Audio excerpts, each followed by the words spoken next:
Shalom, selamat datang di program Baca Alkitab setiap hari oleh GBI Jelambar Timur bersama saya Charlton.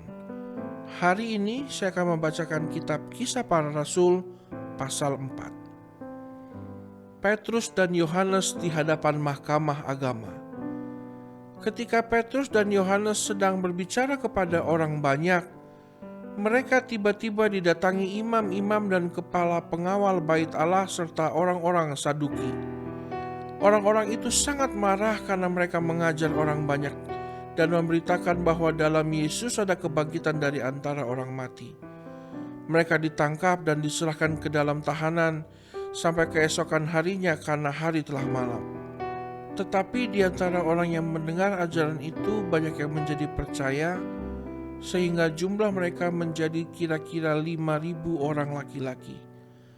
Pada keesokan harinya, pemimpin-pemimpin Yahudi serta tua-tua dan ahli-ahli Taurat mengadakan sidang di Yerusalem dengan imam besar Hanas dan Kayafas, Yohanes dan Alexander dan semua orang lain yang termasuk keturunan imam besar.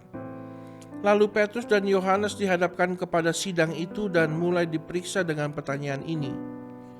Dengan kuasa manakah atau dalam nama siapakah kamu bertindak demikian itu? Maka jawab Petrus penuh dengan Roh Kudus, "Hai pemimpin-pemimpin umat dan tua-tua, jika kami sekarang harus diperiksa karena suatu kebajikan kepada seorang sakit dan harus menerangkan dengan kuasa manakah orang itu disembuhkan, maka ketahuilah oleh kamu sekalian dan oleh seluruh umat Israel bahwa dalam nama Yesus Kristus orang Nazaret yang telah kamu salibkan tetapi yang telah dibangkitkan Allah dari antara orang mati, bahwa oleh karena Yesus itulah orang ini berdiri dengan sehat sekarang di depan kamu. Yesus adalah batu yang dibuang oleh tukang-tukang bangunan, yaitu kamu sendiri, namun dia telah menjadi batu penjuru. Dan keselamatan tidak ada di dalam siapapun juga selain di dalam Dia. Sebab di bawah kolong langit ini tidak ada nama lain yang diberikan kepada manusia yang olehnya kita dapat diselamatkan. Ketika sidang itu melihat keberanian Petrus dan Yohanes dan mengetahui bahwa keduanya orang biasa yang tidak terpelajar, heranlah mereka dan mereka mengenal keduanya sebagai pengikut Yesus.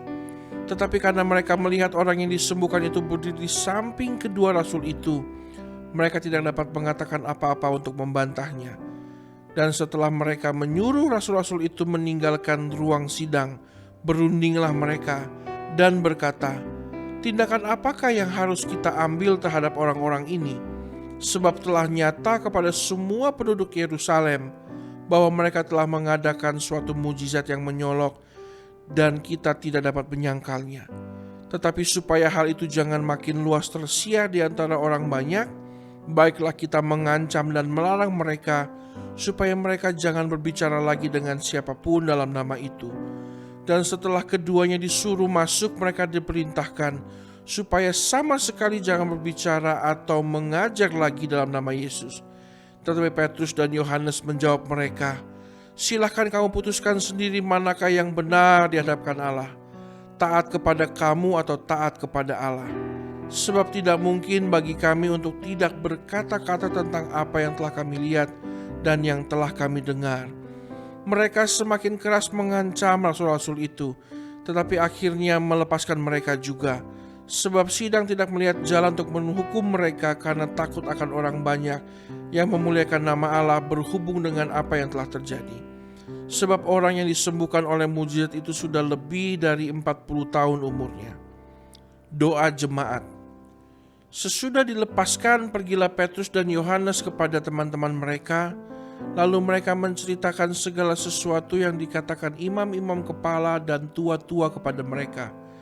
Ketika teman-teman mereka mendengar hal itu, berserulah mereka bersama-sama kepada Allah, katanya, "Ya Tuhan, Engkaulah yang menjadikan langit dan bumi, laut dan segala isinya, dan oleh Roh Kudus dengan perantaraan hamba-Mu Daud bapa kami, Engkau telah berfirman, mengapa rusuh bangsa-bangsa, mengapa suku-suku bangsa mereka-reka perkara yang sia-sia. Raja-raja dunia bersiap-siap dan para pembesar berkumpul untuk melawan Tuhan dan yang diurapinya. Sebab sesungguhnya telah berkumpul di dalam kota ini Herodes dan Pontius Pilatus beserta bangsa-bangsa dan suku-suku bangsa Israel melawan Yesus, hamba-Mu yang kudus yang Engkau urapi, untuk melaksanakan segala sesuatu yang telah Engkau tentukan dari semula oleh kuasa dan kehendak-Mu. Dan sekarang ya Tuhan, lihatlah bagaimana mereka mengancam kami, dan berikanlah kepada hamba-hamba-Mu keberanian untuk memberitakan firman-Mu.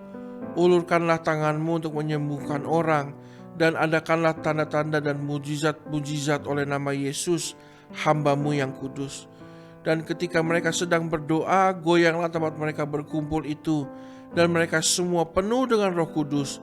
Lalu mereka memberitakan firman Allah dengan berani. Cara hidup jemaat. Adapun kumpulan orang yang telah percaya itu, mereka sehati dan sejiwa, dan tidak seorang pun yang berkata bahwa sesuatu dari kepunyaannya adalah miliknya sendiri, tetapi segala sesuatu adalah kepunyaan mereka bersama. Dan dengan kuasa yang besar, rasul-rasul memberi kesaksian tentang kebangkitan Tuhan Yesus, dan mereka semua hidup dalam kasih karunia yang melimpah-limpah. Sebab tidak ada seorang pun yang berkekurangan di antara mereka, karena semua orang yang mempunyai tanah atau rumah menjual kepunyaannya itu, dan hasil penjualan itu mereka bawa dan mereka letakkan di depan kaki rasul-rasul, lalu dibagi-bagikan kepada setiap orang sesuai dengan keperluannya. Demikian pula dengan Yusuf yang oleh rasul-rasul disebut Barnabas, artinya anak penghiburan, seorang Lewi dari Siprus.